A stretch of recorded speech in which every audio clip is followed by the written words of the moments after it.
জুলাই গণ আন্দোলনে শেখ হাসিনা পালিয়ে যাওয়ার পর নোবেলজয়ী ডক্টর মোহাম্মদ ইউনূসের নেতৃত্বে গঠন করা হয় অন্তর্বর্তীকালীন সরকার। প্রায় ১.৫ বছর দায়িত্ব পালনের পর আজ ছিল তাদের শেষ কর্মদিবস।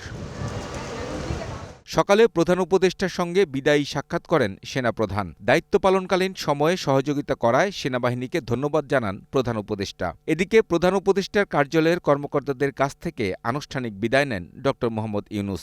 দায়িত্ব পালনকালীন সময়ে সহযোগিতা করার জন্য কার্যালয়ের সবাইকে ধন্যবাদ জানান তিনি।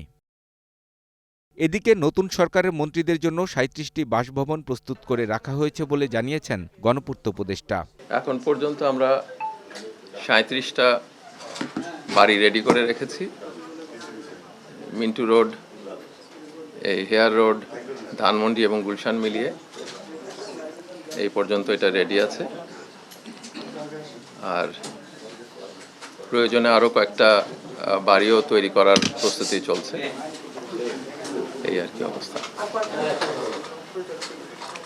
সেটা আমরা চেষ্টা করছি এবং এটা আমরা ১-২ দিনের মধ্যেই ওনারা শপথ নিতেই এটা তৈরি হয়ে যাবে। মন্ত্রিপরিষদ সচিব জানিয়েছেন, সংসদ সদস্য ও মন্ত্রীদের শপথের প্রয়োজনীয় প্রস্তুতি সম্পন্ন করা হয়েছে। সকালে আপনারা জানেন যে ২ দফায় আপনার সংসদ সদস্যদের শপথ হবে। একটা তো তারা সংসদ সদস্য হিসেবে শপথ নেবেন, তার পরবর্তীকালে এই যে আমাদের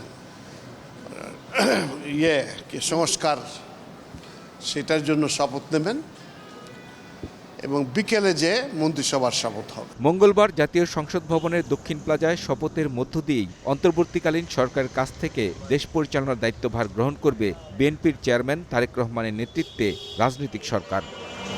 কামরুল হাসান, গ্রিন নিউজ, ঢাকা।